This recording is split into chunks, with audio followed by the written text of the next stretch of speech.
listening to Best of the Best with Steve and Jeff. Best of the Best continues here. This is the fifth part in our Legend of Zelda series. And you're probably thinking to yourself, we've talked so much about Legend of Zelda so far, there's no way there could be more games to talk about. Well, you're right.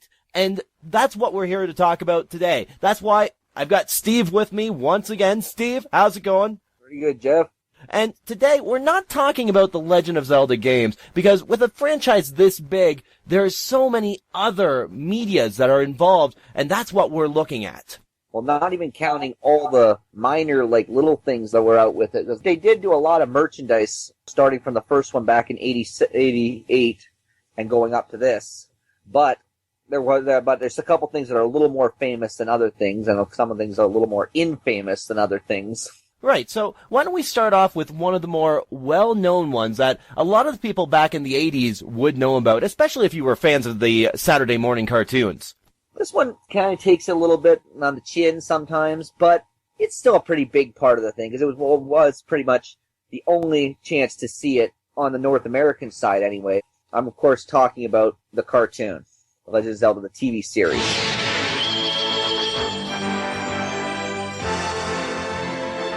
This is the Triforce of Wisdom, Link. The evil wizard Ganon has the Triforce of Power.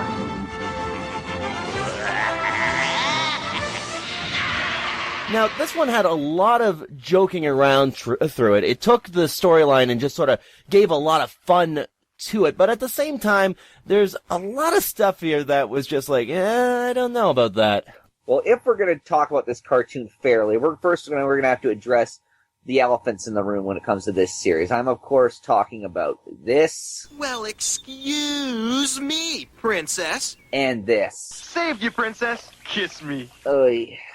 They use this a lot. Every show has a running gag. Some of it's a little more funny. Brooklyn Rage! Some of it's not as funny. Can I do that? But it's usually there for some point or another. It's something that makes you laugh a lot. I think they overdid the "excuse me, princess" a few too many times, though. Apparently, they've used it 29 times in 13 episodes, not even counting the opening. So if you want to count the opening too, that's another 13. So if my math isn't too terrible, that's 42 times in 13 episodes. Hey, excuse me, princess. Hey, excuse me, princess. Excuse me, princess. Well, excuse me, princess. Well, excuse me, princess. Excuse... A little bit of overkill. Yeah, just a tad, especially when you consider this is a protagonist who usually doesn't talk. But if you're to look at this, I mean, Jonathan Potts is one of the characters that they had here. He was the person who played Link, and this, as we mentioned, is one of the only times that Link ever talks in a Legend of Zelda franchise. Well, it didn't help that the other 3 times were, 1, the CDI games. I just wonder what Ganon's up to. Enough said right there. Then there was the manga, and, well, he technically talks in that. You don't hear him talk, so it's not the same thing. And then when he says, "come on," in Wind Waker, so it's one line in Wind Waker. This is kind of really the only time you get to hear him talk. Aside from those 2 little things, is it really that bad of a cartoon? I don't think so. No, I mean, it had some great moments as you went through. I mean, there are definitely some memorable episodes in those 13 episodes. There are some that aren't quite as good, i.e. Stinging a Stinger and Fairies in the Spring, the one where the water park was tied into the fairy spring due to a misunderstanding and a water park, for God's sakes. Without a doubt, the worst episode ever. The one I think is probably one of the better ones. It's the one where Link got kissed by this woman, who turned out to be one of Ganon's creatures in disguise, and his face got turned into a frog-like thing. It sounds silly, but it was actually quite good, really, in some parts of it. Plus, it was hilarious. Just some of the lines of dialogue, the bad acting by Ganon's creatures, trying to lure him into this trap, especially considering one of them was the Gleeok. Oh, no handsome hero, save me from this 3-headed freak! Hey, watch the insults, will you? Yeah, that's not in the script. I am getting into the part. And at one point, Zelda actually shows up, and instead of Link, it's like, uh-oh, we were supposed to lure Link into this trap. What are we supposed to do? Improvise!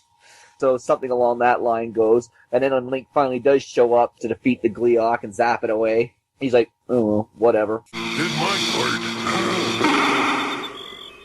I just found that to be so out of place. It was just so hilarious. Yeah, and there's some episodes in there that were like a pure adventure feel to it too. Like, the one I remember would be the one where Link actually died. And then it was up to Zelda, basically, to save the day and get him back. And it was an interesting take on it, because this is something you never thought was going to happen in a Legend of Zelda show. Technically, he didn't die. It was metaphysically inconvenienced. Well, excuse me! Oh, close enough. Yeah, pretty much. For all intents and purposes. But one thing to point out with this is, I mean, it's got a great voice cast. Yep. Jonathan Potts, he had various roles in voice acting and guest starring roles in live-action TV. Cynthia Preston, who played Zelda in the show, appeared in a number of films, various TV shows, off-Broadway plays. She was probably most famous, though, for her role as Faith Roscoe on General Hospital. And then, of course, you got Len Carlson, who played Ganon. Take them! Yeah, Len Carlson has quite the history behind him. He was voice acting from the 1960s onward. He was the voice of the Green Goblin in the 67 Spider-Man series, Burt Raccoon in the Raccoons, which is the one most Canadians can remember, Captain Harris in the Police Academy cartoon, various roles in Beetlejuice cartoon. He played Senator Kelly in the 1990s X-Men cartoon, and various other roles throughout his tenure. Sadly, he passed away in 2006 due to a heart attack, though. Now, what's interesting about this cast, as sad as it is to see the death of Len Carlson, all three of these people did come back in the Captain N series. Captain N, the Game Master. It only had 3 episodes on the Captain N series. I'm impressed that they brought those same 3 actors back to reprise their roles in a different series. Like I said, I'm a continuity nerd, so that's great for me. And these 3 episodes, if you want to look them up on YouTube, there's Quest for the Potion of Power, Having a Ball, and Once Upon a Time Machine. Once Upon a Time Machine is not a good episode, really. It's more or less Link and Zelda having a cameo role in a Captain N episode. It wasn't really a Legend of Zelda episode. Having a Ball was a little bit closer to that because Mother Brain's henchmen steal the Triforce and try to use it to take over Video Land, so it's more of a Zelda one. But the biggest one was Quest for the Potion of Power. That was the one where you first meet Link and Zelda, and they basically have to work together with Captain N to try to stop King Hippo and the Eggplant Wizard from getting the Potion of Power, which will restore Ganon to his power and bring him back. No one can withstand the power of Ganon! Videoland is mine! And really, it's one of the best episodes in that entire series. Just how it was pulled off, the dramatics behind it, the fact that your favorite characters were brought into it. Really well done. All these ones were pretty much the same as the Legend of Zelda animated series. Link grew up a little bit, so it wasn't quite as much of a dink. In case you haven't noticed, this isn't a game. But still pretty much the same, except the character designs were evolved a little bit more. So it had to change it slightly to go from the Super Mario Bros. Super Show style of animation all the way to the Captain N style of animation. So really, when you look at it, great experiences that we have with the Legend of Zelda franchise on television, but that's not the only other medium that we see Link and Zelda and Ganon and all the characters from the Legend of Zelda. There were a number of other sources. Yep, of course, when you do cartoons, sometimes you see it turn up in a comic book series. Yeah, like it did appear in like a 6-issue series done by Valiant Comics back in the early 90s. It was similar to the cartoon in that it featured standalone stories using the characters, but it was a more serious tone in the cartoon. There was the one cartoon where Link was somehow affected by the Triforce of Power, and it changed him a little bit. So it strikes me as pretty interesting, similar to the cartoon, but different. In this one again, in the comic book, Zelda once again took an active role and fought alongside Link. And Link once again, like the cartoon, tries to steal a kiss and fails miserably every time. Well, excuse me, princess! And the running gag continues. But that wasn't where it ended, too. Like, that was just the North American one. It also showed up in manga. There was a series of manga adaptations of several games, written by Akira Himekawa. So far, these include A Corner of Time, Majora's Mask, Oracle of Seasons and Ages, A Link to the Past, Four Swords Adventure, Minish Cap, and Phantom Hourglass. And they're currently working on Skyward Sword. Oh, wow, so they've pretty much got all the bases covered. Pretty much, yeah. Now, one of the stories that they had to work with actually really involved the reader, and it was really a game in itself. This was back in the day where we saw all these choose-your-own-adventure books coming out for all different franchises, and The Legend of Zelda was not immune, and for good reason, because it was good books. In the early 90s, 2 choose-your-own-adventures books were released in the Nintendo Adventure series. It's usually featured Mario in Mario World or Mario Brothers 3 stories, but they also did 2 ones with Legend of Zelda. These were called The Crystal Trap and The Shadow Prince. The first featured Zelda questing to find 3 items to free Link from a spell cast on him by Ganon. And the second one featured Link searching for a means of revealing the truth about a mysterious stranger who showed up and started wowing everybody, who's actually Ganon in disguise. They were both set in the Zelda 2 timeline. I wouldn't say they were super hard, but for little kids, yeah, they're a little bit hard. They're enough to keep you interested and keep you coming back. Well, I'd say I know I had my share of challenges with them growing up. I like the Crystal Trap myself. It just seemed more immersive to me. But they tried to bring this back again for the nowadays, because in the early 2000s they made choose-your-own-adventure books based on Oracle of Seasons and Oracle of Ages. They tried to copy the formula found in the early stuff, but they just didn't quite make it. It was close, but the writing was lacking, in my opinion. At the end, you repeat the words Screw Flanders over and over again. So yeah, you look at stuff like that. I mean, we've seen all the different interactive medias that we have there. And for those who are confused about the timeline, I know it confuses me as well, but they also released a book that takes us through the history of the series, and that book is Hyrule Historia. This one was just recently released in North America. It was released 2 years ago in Japan. You might have seen a couple of the stuff translated over and posted on the internet, but the book is now available in North America, so if you want to go buy it, go for it. So I'm going to take a look at it. It looks really good. From what I've heard, the first quarter of the book is largely behind the scenes on Skyward Sword, which isn't surprising because it was released around the time of its release, so it's a good tie-in. The second quarter of the book is what covers the history of Hyrule. In addition to the timeline picture most people have seen, it covers it in great detail. Pages 70 to 135 cover the whole history. And there's various artwork and character designs from the different games, a gallery of images showing how Link and Zelda and Ganon evolved from their original design on the Nintendo all the way to their newest designs. Various box art designs, an interview with Shigeru Miyamoto, and a preview of the Skyward Sword manga is included in this as well. So it sounds like a really good read. It's not too bad. It's for $30, so it's not too bad. Shut up and take my money! If you're into something that's a little bit more different, there's this other book that came out a couple years ago. I picked it up. It's called Legend of Zelda and Philosophy. It's part of the pop culture and philosophy book. It covers a bunch of different books, from Harry Potter all the way to the Atkins diet. Don't ask me why it has the Atkins diet. I have no idea. But The Legend of Zelda and Philosophy covers different people write essays, taking examples from Legend of Zelda and comparing it to critical works of philosophy. Like Chapter 1 is about the suspension of disbelief and the multi-layered mind. Chapter 2, which is about travel, the journey versus the destination. And then that one, they actually cite examples of all the sailing done in Wind Waker versus using the Song of Gales, and whether or not all that makes the journey better, or whether you should just try to get to where you're going. You kids can't keep your heads to yourself. I'm gonna turn this car around, and there'll be no Cape Canaveral for anybody. That's it. Back to Winnipeg.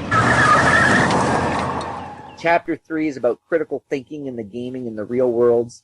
Stuff like, logical fallacies. Like, when I sat out to get the GameCube, back when it first came out, I stayed there overnight in front of the store, and I got a GameCube. So I will do the same thing with the Wii, and I will definitely get a Wii this time. Not quite. There are other things to worry about. Now we play the waiting game. No, the waiting game sucks. Let's play Hungry Hungry Hippos. But whatever, it's still there. Yeah, so like all different factors that go into critical thinking. There's this other chapter, too, called Chapter 12. Are video games art? Would they be considered art in the classical sense? One art, please. And in Chapter 19, it features on feminism in The Legend of Zelda. Like, is she a passive character, just the damsel that Link has to rescue? Or is she starting to show evolution as more of a character, and whether or not she conforms to feminist ideals and stuff like that? I want to be rescued by a handsome hero. And the interesting thing to look at, I mean, with a book like Hyrule Historia looking into the history and going in depth in that regard, philosophy takes it a step further by going into sort of the inner workings of it and sort of the thought process behind that and just sort of drawing parallels to that and the real world. Who says video games don't make you think? Oh, exactly. So, looking at something like that, we've covered just about everything there is to cover with the Legend of Zelda series. I can't say we could have done a more thorough job because, quite frankly, everything is on the table here. Okay, there's one little thing you forgot, though. Okay, what is it? Well, everybody has their own, particular choice of what would be a best Zelda. You can argue back and forth of which one would be the best or which one would be the most popular, but everybody has an opinion. And as much as we'd like to think that our opinions are the only ones that matter, they don't. Anybody care about what I want? I do. Shut up. Get out. Right, and you've sort of taken it on to yourself to do a sort of poll, looking at other people's favorites and putting that all together so that we have ourselves a bit of a picture on what the best Zelda games out there are there. Well, counting you and me, you like Link to the Past, I like Majora's Mask, but I interviewed another 23 guys, so we have a nice 25 people's view of what was the best Zelda. And I wrote them all down. And let's go through them all, one by one. No! God, please, no! No! Mike said Link to the Past. Brandon said A Corner of Time. Faith said Four Sword Adventure. Nathan said Four Swords Adventure. John said Twilight Princess. Pat said Majora's Mask. Jake said A Corner of Time. Shayla said A Corner of Time. Cassie said Twilight Princess. Jordan said the original Legend of Zelda. Derek said A Link to the Past. Dan said A Corner of Time. Adam said A Corner of Time. Amanda said Link to the Past. Rob said A Link to the Past. Chad said A Corner of Time. TJ said Twilight Princess. Brandon H said Twilight Princess. Thomas said A Corner of Time. Sean said Oracle of Seasons. Damien said A Corner of Time. Steve R. said A Corner of Time. And Donovan said Skyward Sword. Shut up! Shut up! Shut up! So there you go. That's the other 23 guys for their choices. Well, actually, before we go from there, it's interesting to see just how many different people have their own opinions on this, and it goes to show how diverse the series is. Those people are stretched anywhere from 7-year-olds all the way to people who are pushing 40 or 50. It's surprising how much choice that. Most of them are chosen by, quality and stuff. But you see which one was the biggest one of all those? No question there, A Corner of Time. Yep, 9 out of 25 people, for a total of 36%, said A Corner of Time. Link to the Past was second with 5 people, so that's 20%. Twilight Princess had another 4, so that's 16%. Four Swords Adventure, and of course Majora's Mask, had 2, making it 8%. And Legend of Zelda, Oracle of Seasons, and Skyward Sword all had 1, making them 4%. So there you go. Pretty much spread out, but the majority of people mostly said A Corner of Time, Link to the Past, and Twilight Princess. You know, I had to laugh when we put this out to the social media aspect, looking at the Game and Train sites. We put it out there on Facebook, and I had to laugh because we didn't get much of a response, but we did get one person who said, so, if I said Wand of Gamelon, would I win? No way. Not gonna happen. If anything, with Wand of Gamelon, you lose. The whole series doesn't lose, but you lose. According to my Nava computer, then... Shut up! Just shut up, you idiot! Yeah, Wand of Gamelon was terrible. You know it, I know it, everybody knows it. It was awful. So, Steve, looking at all these numbers, looking at all of these games, this long, long franchise that is Legend of Zelda, 25 years at least of Legend of Zelda games, quite the history that we've undergone here. And hopefully it will continue on inspiring people for years, if not decades to come. So, Steve, we've gone through this entire massive franchise, your magnum opus project here. What's next? I don't know. I'm not sure where I'm going to go next. Right now I'm a little bit exhausted, really. All this. I'm not sure where I'm going to go. I'll let you know. I'll send you an email. Sounds good to me, Steve. You know what? Thank you very much for all of your research on this. This has been pretty incredible to see and a great addition to Game & Train. So, looking forward to seeing what we have in our next Best of the Best. There it is. There is our 5-part series of Legend of Zelda. This has been Best of the Best. Thanks for listening.